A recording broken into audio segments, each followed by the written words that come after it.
కరీంనగర్ మండలంలో ఉన్నటువంటి బద్దిపల్లి ఇతర ప్రాంతాలకు సంబంధించి పోలింగ్ ప్రక్రియ ముగిసింది. 1 గంటకే ముగిసినటువంటి పోలింగ్ ప్రక్రియ 2 గంటలకి కౌంటింగ్ ప్రక్రియ ప్రారంభమైంది. ప్రస్తుతం మనం బద్దిపల్లి గ్రామంలో ఉన్నాము. ఒక్కొక్కరుగా వార్డు మెంబర్లకు సంబంధించినటువంటి కౌంటింగ్ ప్రక్రియ అనేది కొనసాగుతుంది. మొత్తం మీద ఈ గ్రామ పంచాయతీకి సంబంధించి దాదాపుగా 76% పోలింగ్ నమోదైంది. 6 సర్పంచ్ అభ్యర్థులు బరిలో దిగారు. దాదాపు 1000 నుంచి 1200 ఓటర్లు మాత్రమే ఉన్నటువంటి ఈ చిన్న గ్రామంలో సైతం చాలా ఉత్కంఠ రేపింది. వార్డు మెంబర్లకి చాలా అత్యధిక పోటీ పడ్డారు. ఈ క్రమంలో ఒక టెన్సివ్ సిచ్యువేషన్లో ఎవరెవరు బరిలో దిగారు, ఎవరికి ఎన్ని ఓట్లు వస్తాయి, ఎవరు గెలుస్తారు, ఎవరు ఓడతారు అనేటువంటి టెన్షన్ అయితే ఈ గ్రామస్తుల్లో ఓటర్లలో నెలకొంది. ముఖ్యంగా అభ్యర్థులు గత పక్షం రోజుల నుంచి బరిలో దిగడానికి ముందు నుంచి ఈ ఓటింగ్ ప్రక్రియ పూర్తయిన తర్వాత వరకు చాలా ఆసక్తిగా ఎదురుచూస్తున్నటువంటి పరిస్థితి మనం గమనిస్తున్నాము. పోలీస్ బలగాలంతా కూడా మోహరించారు. ఇక్కడ ఎలాంటి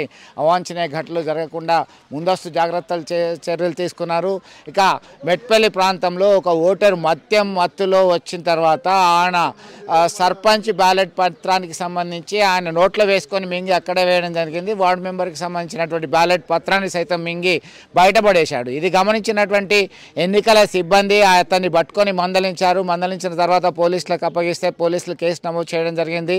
ఇలా స్వల్ప ఘటనలు మినహా మిగతా అంతా కూడా ప్రశాంతమైనటువంటి వాతావరణంలో పోలింగ్ ప్రక్రియ కొనసాగింది. మొత్తం మీద 398 గ్రామ పంచాయతీలకి 20 గ్రామ పంచాయతీలు ఏకగ్రీవంగా ఎన్నిక కావడంతో 378 గ్రామ పంచాయతీలకు సంబంధించిన ఎన్నికలు నిర్వహించడం జరిగింది. కరీంనగర్, రాజన్న సిరిసిల్ల జిల్లా, పెద్దపల్లి, జగిత్యాల జిల్లాలకు సంబంధించి పలు ప్రాంతాల్లో హోరాహోరుగా స్థానిక సంస్థల సమరం కొనసాగింది. మొదటి విడత ఇలా ఉంటే ఇక రెండో విడతకి ప్రచార హోరెత్తిస్తున్నారు అభ్యర్థులు. దానికి సంబంధించి ఒక టెన్సివ్ సిచ్యువేషన్ అయితే ఇటు అభ్యర్థుల్లో ఓటర్లలో నెలకొంది. ఇప్పటికే అధికారులు, జిల్లా కలెక్టర్లు, పోలీస్ యంత్రాంగం అంతా సిద్ధం చేస్తున్నటువంటి పరిస్థితి. కౌంటింగ్ ప్రక్రియ కొనసాగుతున్నటువంటి నేపథ్యంలో రాత్రి 8 గంటల నుంచి 10 గంటల వరకు పూర్తి స్థాయి రిజల్ట్ వచ్చేటువంటి అవకాశం ఉంది. రిజల్ట్ వచ్చిన తర్వాత సైతం ఉన్నతాధికారులు జారీ చేసినటువంటి ఆదేశాల నేపథ్యంలో ఎవరు ర్యాలీలు, విజయోత్సవ సంబరాలు నిర్వహించడానికి అవకాశాలు లేదు.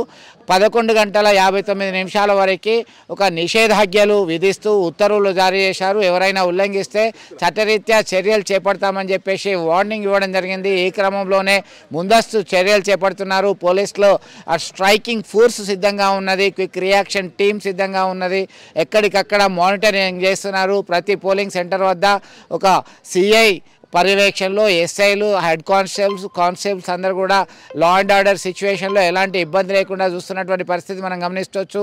ముందుగా వార్డు మెంబర్కి సంబంధించి వార్డుల వారీగా ఎవరైతే బరిలో ఉన్నారో ఆ వార్డు మెంబరు అలాగే అతనితో పాటు కౌంటింగ్ ఏజెంట్లని లోపలికి పంపిస్తున్నారు. వారికి సంబంధించినటువంటి 25 ఓట్లకు ఒక కట్టలాగా కట్టారు. కట్టిన తర్వాత అది కౌంటింగ్ చేసి దాన్ని అక్కడే ప్రకటించి వారిని అభ్యర్థులను ఇక్కడనే ఉంచే అవకాశం కనబడుతుంది. ముందుగా వార్డు మెంబర్ల కౌంటింగ్ ప్రక్రియ పూర్తయిన తర్వాత వెంటనే సర్పంచ్ సంబంధించి పింక్ కలర్ బ్యాలెట్ ఏదైతే ఉందో వాటిని లెక్కిస్తారు. వాటిని లెక్కించి సమయంలోనే చాలా అలర్ట్గా అందరూ అబ్జర్వేషన్ చేస్తూనే ఉంటారు, మానిటరింగ్ చేస్తున్నారు. దీనిలో భాగంగానే తుది ఫలితాలు వెల్లడయ్యే అవకాశం ఉంది. సాధారణంగా 50-100 ఓట్ల తేడా ఉంటే ఏ ఇబ్బంది ఉండదు. కానీ ఎక్కడైతే చాలా స్వల్పమైనటువంటి ఆధిక్యతతో విజయం సాధిస్తారో ఓటమి చెందినటువంటి వ్యక్తి రీకౌంటింగ్కి అప్పీల్ చేయొచ్చు. దానిలో భాగంగా 15 నుంచి 20 నిమిషాలు ఆ కౌంటింగ్ ప్రక్రియ పూర్తయిన తర్వాత ఫలితాల వెల్లడికి తీసుకునేటువంటి అవకాశం ఉంది.